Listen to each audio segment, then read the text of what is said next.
अभी तो बेचारे इजरायली बंकर से बाहर आए थे 40 दिन के बाद। अभी तो इजराइल में थोड़ा ये हुआ था कि चलो भाई अब खुले में सांस ले सकते हैं कि उधर से हिजबुल्लाह के रॉकेट पहुंचने लगे। लगभग 400 लोगों के नरसंहार के बाद कौन चुप रहेगा भाई। हिजबुल्लाह ने जवाबी कार्रवाई की और रात को मिसाइलें दागना शुरू की। पूरे इजराइल में सायरन बजना शुरू हुआ। हालांकि वो ईरान की मिसाइलों की बात अलग होती है, उसका जलवा अलग है। ये वो मिसाइल है, ये रॉकेट है। तो रॉकेटों को रोकने में कामयाब लगभग हुआ है इजराइल। देखिए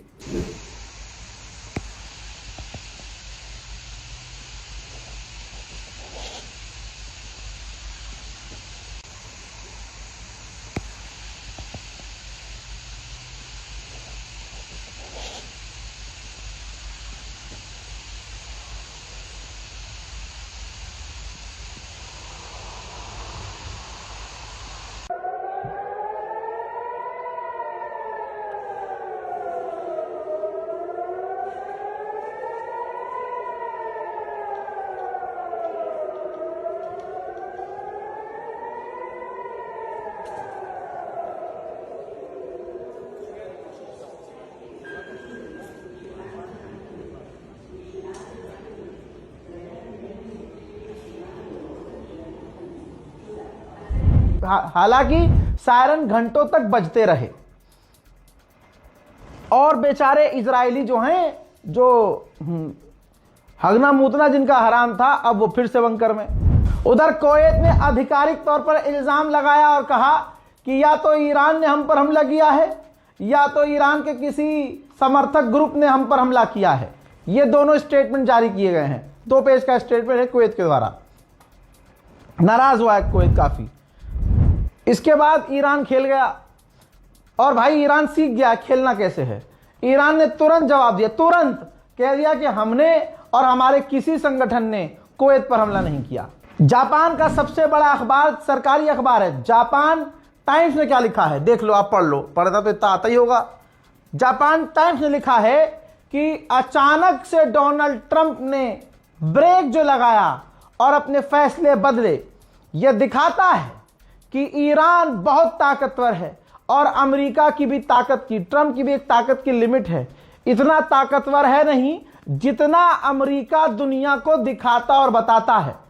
और आज की तारीख में भी पूरी दुनिया का 20% ईंधन और एनर्जी कंट्रोल कर रहा है ईरान स्ट्रेट ऑफ हॉर्मूज के जरिए, और ईरान ही अपनी शर्तों को रख रहा है। जापान टाइम्स ने बोला है, यानी जापान के लोगों को यह बात समझ में आ गई है कि ईरान शेर है, लेकिन हमारे बीच सिर्फ नफरत से जल रहे सुअर के बच्चे हैं। नहीं ईरान नहीं, फिर उनको बाबा भाई ईरान ताकतवर नहीं है, फिर कौन ताकतवर है? तुम्हारे अब्बा हैं जो ठीक से कार्यक्रम नहीं कर पाए और गलती से तुम पैदा हो गए हैं?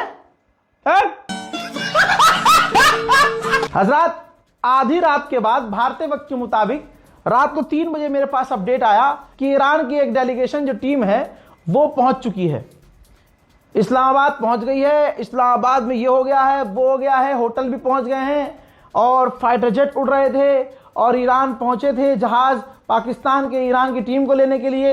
ये तमाम चीजें चलती रही और कई बार ऐसा हुआ कि हमने अपडेट रिकॉर्ड करना शुरू किया और पता चला कि फेक न्यूज है, अभी कंफर्म नहीं है ना। तो आपके सामने तस्नीम न्यूज है जो ईरान का है, स्टेट चैनल, उसने कंफर्म किया कि खबर फेक चल रही है। ये जो खबर चलाई जा रही है कि ईरान की टीम नेगोशिएशन के लिए इस्लामाबाद पहुंच चुकी है, यह खबर झूठी है। यह किसने कहा? तस्नीम मीडिया ने कहा। उधर डोनाल्ड ट्रंप परेशान हो चुका है और भाई धमकी भी ठीक से नहीं दे पा रहा है। अब ये देखिए फुस्सी को कह रहा है कि ईरान बहुत गंदा काम कर रहा है और डिसरेस्पेक्ट कर रहा है, कुछ लोग कहेंगे। आप सोचिए कि वो स्ट्रेट ऑफ हॉर्मूज से जहाज को निकलने नहीं दे रहा है। That is not agreement we have, हमारा ये कोई एग्रीमेंट नहीं था, इस तरह की बात नहीं थी। बहरहाल आप देख सकते हैं डोनाल्ड ट्रंप एक जहां कह रहा था कि ईरान की सिविलाइजेशन को मिटा देंगे। अब वो कह रहा है स्टेट हॉर्मुज़ खोल दो ना, खोल दो। मेरे दोस्तों, अमेरिका का एक और अखबार है और अमेरिका के अंदर ये बातें चल रही हैं, ठीक है। द न्यूयॉर्कर बहुत बड़ा अखबार है, कह रहा है कि अमेरिका और ईरान का सीज फायर हो गया है, लेकिन डोनाल्ड ट्रंप की जो पुराने जमाने की घिसी पिटी सोच है, अभी वही सोच है। क्या सोच है? कि मैं कुछ भी कर लूंगा, मैं कुछ भी कर सकता हूं, मैं पावरफुल हूं, मेरे मन में जो आएगा मैं कर सकता हूं। भाई पाकिस्तान के डिफेंस मिनिस्टर ने जिगरा दिखाया, भाई मान गया मैं उनको। उन्होंने इजराइल को खरी खोटी सुनाई और कहा, पिछला बयान याद होगा, पाकिस्तान ने बहुत कुछ कहा। पाकिस्तान के विदेश मंत्री ने कहा कि पूरे इलाके में आतंक मचाने वाला इजराइल है, नरसंहार करने वाला इजराइल है, कैंसर है इलाके के लिए। ये बहुत भड़के पाकिस्तान के डिफेंस मिनिस्टर, यहां तक कह दिया कि खतरा है ये इलाके के लिए, ये सीज फायर खराब कर रहा है। जहां हम सीज फायर में बात कर रहे हैं, ये नरसंहार कर रहा है। अब दोस्तों, पाकिस्तान के इस बयान पर प्रधानमंत्री का दफ्तर, प्राइम मिनिस्टर ऑफ इजराइल, भाई रिएक्शन देता है तुरंत। कहता है पाकिस्तान के डिफेंस मिनिस्टर ने जो इजराइल के लिए गंदी और घटिया तरीन बातें कही हैं, वो ऐसा स्टेटमेंट है कि हम किसी भी गवर्नमेंट से कबूल नहीं कर सकते, किसी भी गवर्नमेंट की ऐसी बातें एक्सेप्ट नहीं कर सकते, स्पेशली वो जो क्लेम करता है कि हम न्यूट्रल हैं और हम शांति चाहते हैं। जरा नोट कीजिएगा, मैं ये पहली बार देख रहा हूं कि इतने खतरनाक बयान के बाद जहां इजराइल चढ़ जाता है, इजराइल पाकिस्तान पर भड़का ही नहीं। नॉर्मल है, न धमकी दी न कुछ किया। क्या हो गया भाई इजराइल? अब तुम्हें खौफ पाकिस्तान से भी आ रहा है क्या? पाकिस्तान से भी डर रहे हो क्या? है कुछ पाकिस्तान ने दबा दिया तुम्हारा? खेल कर दिया पाकिस्तान ने। एक और बड़ा अपडेट दूं, दिल खुश हो जाएगा आपका। जो नेटो का चीफ है वो अमेरिका पहुंचा था मिलने के लिए डोनाल्ड ट्रंप से, और डोनाल्ड ट्रंप इतना भड़का, इतना भड़का, इतना भड़का, अजी इतना भड़का कि रिपोर्ट कह रही है वो चीख रहा था, पागल कुत्ते की तरह चीख रहा था, चिल्ला रहा था। और इतनी बात खराब हो गई कि डोनाल्ड ट्रंप ने यह कह दिया नेटो के चीफ से कि मैं तुम्हारे खिलाफ एक्शन लूंगा। फिर बाहर मीटिंग खत्म जब हुई, बाहर आया आदमी, जब पूरी मीटिंग खत्म हो गई तो यह ऐलान किया गया, हर अखबार ने बताया कि मीटिंग काफी खराब रही, इससे बेहतर तो मीटिंग ना ही होती। मेरे दोस्तों, ईरान के पार्लियामेंट स्पीकर, भाई साहब दिल जीत लिया इस आदमी ने। भाई जहां अमेरिका इजराइल धमकी देते थे, वहां धमकी अब गरीबाब दे रहे हैं। रीट्वीट किया है अपने उन शर्तों को और कहा कि टाइम इज रनिंग आउट। और इससे पहले कह चुका है ईरान कि अगर डील नहीं मानी जाती है, हमारी शर्तें नहीं मानी जाती है, तो बेहतर जंग होगी। हजरत, उधर यूएई के अमीर ने क्या कहा है? कहा यूनिटी दिखाने के लिए अपने घर की छत पर यूएई का झंडा लहराओ। और मेरा दोस्त कालिया अनस भाई, वो तो उसमें रहता है, फ्लैट में, अपार्टमेंट में, फिर उसके बाद छत ही नहीं है। अरे बादशाह साहब, मेरे दोस्त को ही दिलवा दो। पहले आप एक काम करो, जो भी वहां इंडियन रहते हैं उन तमाम लोगों को, भारतीयों को, चाहे वो हिंदू हो मुस्लिम हो, आप उन्हें बढ़िया बढ़िया मतलब पूरा एक विला दिलवाइए। मैं पूरे भारत के मुसलमान, हिंदू, सिख, ईसाई जो भी यूएई में रहते हैं मांग करता हूं, आपके पास तो बहुत पैसा है, दिल भी बहुत बड़ा है आपका, सिर्फ दिल ही बड़ा है और तो छोटा छोटा है। तो आप एक काम कीजिए, तमाम भारतीयों को एक एक विला दिलवाइए।